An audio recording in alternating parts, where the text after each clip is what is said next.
There are shocking allegations of racial discrimination at a cotton warehouse in the South.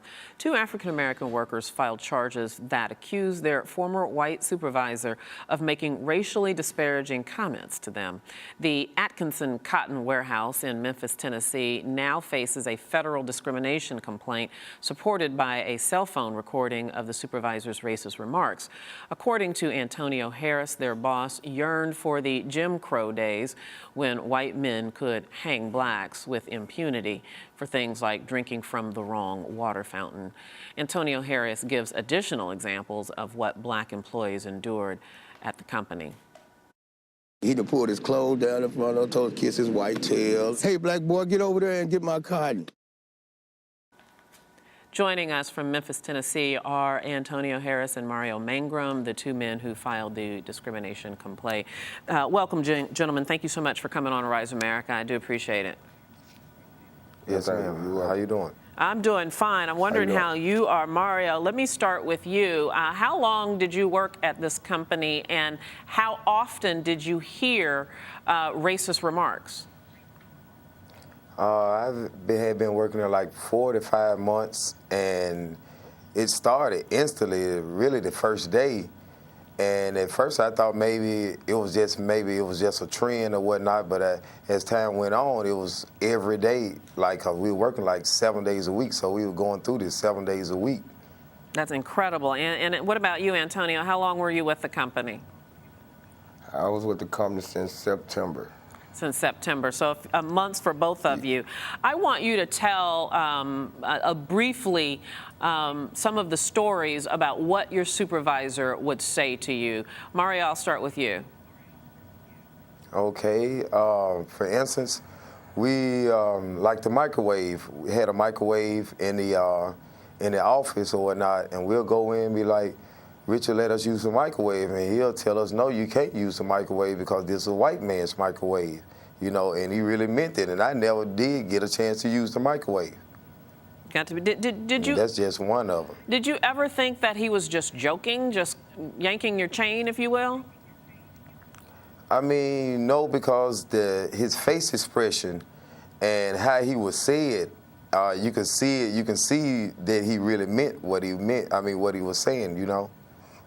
And Antonio, what were some of the things that you heard the supervisor say that were racially incendiary? Well, you know, it was professionally provoked towards me. You know, I had got so tired of him saying so many racist words towards me, so I just said I'll record him telling me these things, and maybe somebody believe me. You know, like the day I went in the office, you know, I'm like, I'm going to the water fountain. He tell me, what you doing? I didn't put a sign on there saying white people on it. I said, where, on the water fountain? He said, yeah. I said, why would you do that? You know, so I drank the water anyway. I said, now what you gonna do is when I'm drinking the water? He said, that's when we hang you. You know, and I found that very disturbing to me. I want to talk to you, Antonio, about why you decided to record it. But first, let's play a little bit of this audio that you did capture on your phone. Let me use the microwave. Nah, hell no. Why can't you use your microwave, man? No, you're not right. Hey, I need to put a sign here that says white people only. Put your sign on the water then, because I'm finna drink it. What they do when they catch me drinking your water? Well, that's where we hang you. It's incredible when you read these words, but when I'm listening to it, Antonio, it seems like I do hear someone, at least in the background, what sounds like laughing or chuckling. But what was your reaction in the moment? I didn't feel that was very funny at all. You know, they had guys sitting in the office with them, and they think it's a joke. You know, like the boss man, the other boss man that's over him, he sat there and indulged in the conversation. And I didn't find that very appropriate either, you know, and I had to bite my tongue because I had a family to feed. I had to just, you know, I had to shuckle it up because I got a family to feed. And they threatened my job every day. If I decided to take a day off work, don't come back tomorrow. And I can't live like that, you know. I couldn't live like that. So this gentleman was a supervisor at the Atkinson Cotton Warehouse. Did either of you report his behavior to someone over him or to the owner of the company? Yes. we did. I reported it to the man that was over him, that I felt that was over him, and he still didn't take in consideration to say nothing. So I said, well, let me do this. I mean, you know, I felt to a point where I was so angry, I did want to, you know, the things he said to me and putting his feet on me, that made me feel like I should be just his rug, his walkover rug, you know, but I'm not finna bow down like that. I'm a man, you know, and I don't feel like, and I told somebody over you about this situation, and they still ain't done nothing, so I'm gonna take it in my own hand. And I just want to be clear about this, Antonio. When you reported the supervisor's remarks to someone over him, what exactly did that person say to you about this? They blew it off. They very, okay, we'll talk about it. We'll talk about it. We even had a meeting with me and the workers at a point where we weren't getting paid right at one time, so we had to have a major meeting. So when we had that meeting, it came out that we was tired of getting, racists talked about and saying racist slurs towards. And it's still, we're going to take care of that. He said, we're going to take care of that, you know. So, Mario, the both of you have filed this complaint. What do you want to see happen? I would love for it to be a change, you know, because dealing with, from growing up and hearing stories from my grandfather and uncles and in the books, and I was basically in the same situation also because I'm a single parent, and I sucked it up and turned the other cheek for the racial slurs because I had to take care of my son because I have like a 9-year-old son that I have to take care of, you know, and I want people to know and to understand that racism is still alive and well, and we really need to take heed on it and pay attention to it and make a swift move about it, man, and try to straighten everything out because we all supposed to be here together. We live together, so we got to get along together, you know? Mm-hmm. Gentlemen, I'm just curious, now that this has made the news, you were first covered in local news, and of course that's how we heard about it. Have you heard anything, either from the company, any representative of the company, to acknowledge that this happened, to apologize? Have you heard from the supervisor?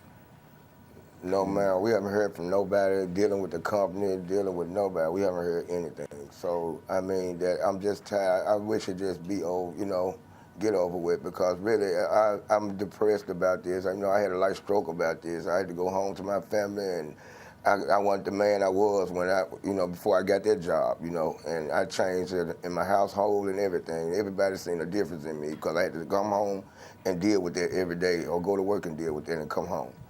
I mean, you know, it was disturbing. It's such an outrageous situation. I'm sorry you all had this experience. Mario Mangrum, Antonio Harris, thank you, gentlemen, for sharing your story. We wish you the very best. Yes, ma'am. Thank you. Well, earlier I spoke with City University of New York law professor Rick Rosaine. Here's what he had to say. Rick, thank you so much for being here on Arise America. I do appreciate it. I'm just curious to know what your reaction was when you heard about this case in Memphis, Tennessee. Well, I had two reactions. One is I wasn't completely surprised because unfortunately we still have too many cases of overt racism in the workplace. On the other hand, it seems to me that people should know enough to do training of their supervisors. We have a lot less overt racism and much more unconscious racism in the workplace. Can you put a proportion or a quantitative number on how much racism you still see that happens overtly in the workplace? Well, over the last couple years, if you look at the statistics from the Equal Employment Opportunity Commission, there were probably about 24 cases dealing with nooses and KKK signs in the workplace. It may not sound like a lot, but we're talking about 2012, 2013, 2014. And I remember even right here in the New York City metro area seeing local news coverage of, I want to say it was universities where someone left a noose on the door. That's what triggered my memory of a professor who happened to be African Americans. And that's just surprising to me that that still happens in this day and age. Is it for you? It is surprising. We're celebrating the 50th anniversary of the 1964 Civil Rights Act in a couple months.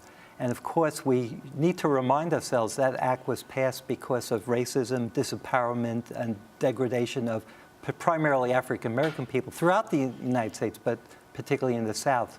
So when we're in 2014 and we still see parts of that, it's upsetting. That's the perfect transition to ask you, what does the law say about racial discrimination and harassment in the workplace? Well, harassment, if it's unwanted conduct because of somebody's what we call protected category, in this case because of the person's race, it's unlawful if it's severe or pervasive. And the courts disagree in terms of what is severe or pervasive. There are some cases recently where black men were called boy and other degrading terms, and the court said, well, wait a second, that's not really racism.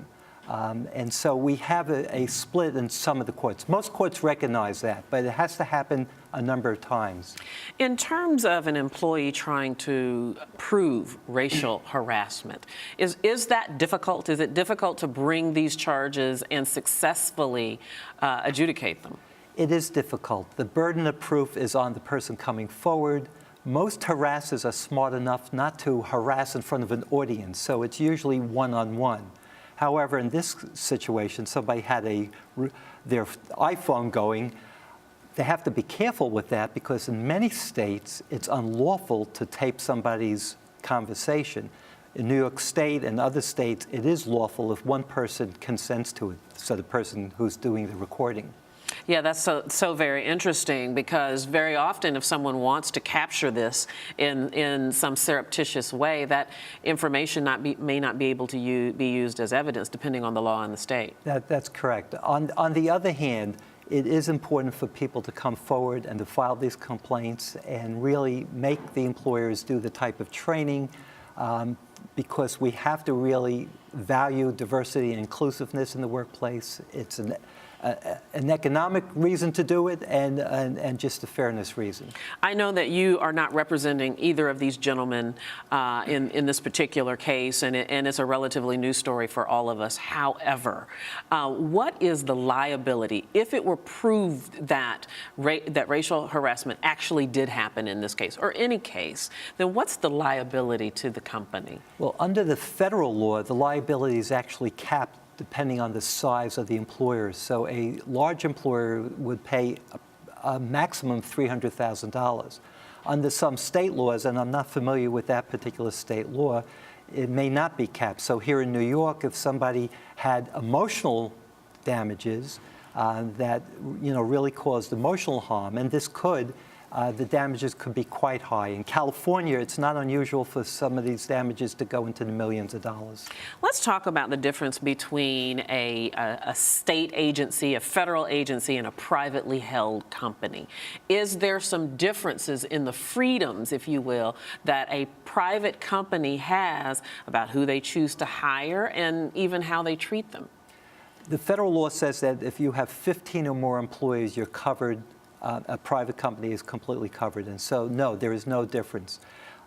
Public agencies also have to think about the Constitution.